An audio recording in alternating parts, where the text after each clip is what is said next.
হ্যাঁ তুমি আমার ওই যে আমার ফোনে চার্জ নাই, যার কারণে আমার ফোনে যে চার্জটা আছে ভিডিও কল হবে না, অডিও কল হবে। অডিও হবে। ভিডিওটা আর আসবে না। তুমি শুধু আমার বেশি প্রশংসা করছো, তোমার করার সুযোগ দেওনি। তুমি অনেক সুন্দর, তোমার এই ফিগার অনেক সুন্দর। ফিগার নিয়েই পড়ে থাকলে আর কিছু আর বলবে না। হ্যাঁ না, ফিগার অনেক সুন্দর, চেহারা অনেক সুন্দর, এত বড় টল ফিগার।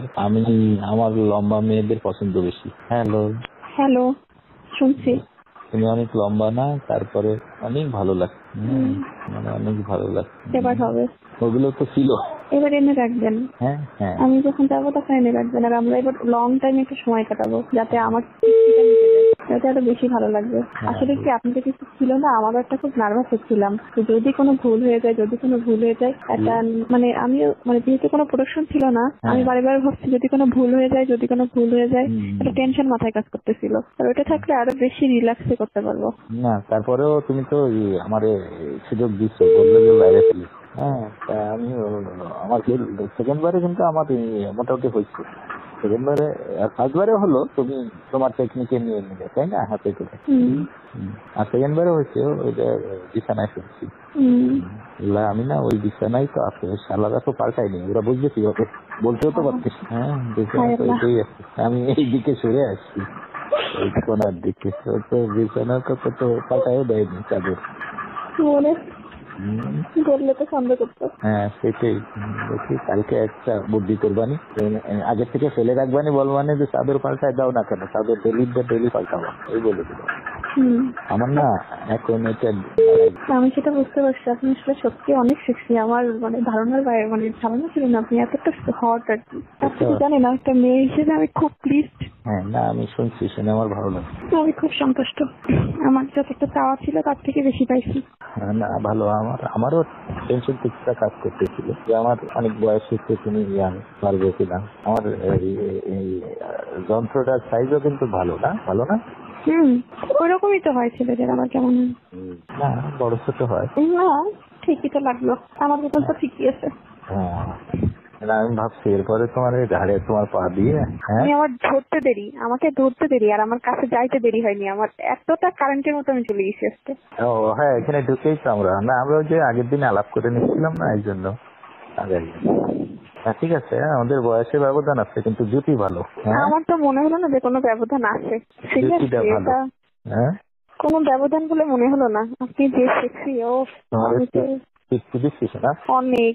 আমি আপনাকে, আমার এখনো মনে হচ্ছে যে কেমন একটা যেন হচ্ছে আমার সমস্ত শরীরের মধ্যে। অনেক মজা, এত মজা, তা কি বলবো, অনেক সুপুরুষ একদম। যা ছিল তার থেকে আমার বেশি ধারণা হইল। যখন তোমার ফ্রি দিন হবে না, ফ্রি হবে, তখন তোমার ওটা আমি ভোরে দিয়ে দেবো। তারপরে দরকার নেই রিস্ক নেওয়ার। না, ফ্রি দিনে ভোরে ফেলবো একেবারে। আমার আসলে কখন কোন সময় হচ্ছে তো, আমার ডেট অনুযায়ী হচ্ছে না, এই জন্য একটু সমস্যা ঝামেলা হচ্ছে। ঠিক আছে, জীবনের ঝুঁকি যেখানে ওখানে আমি ওগুলো নিয়ে আনাই রাখবো। আর যেই কয়দিন অন্তত থাকছেন সেই কয়দিন আমি বেশি বেশি যাবো।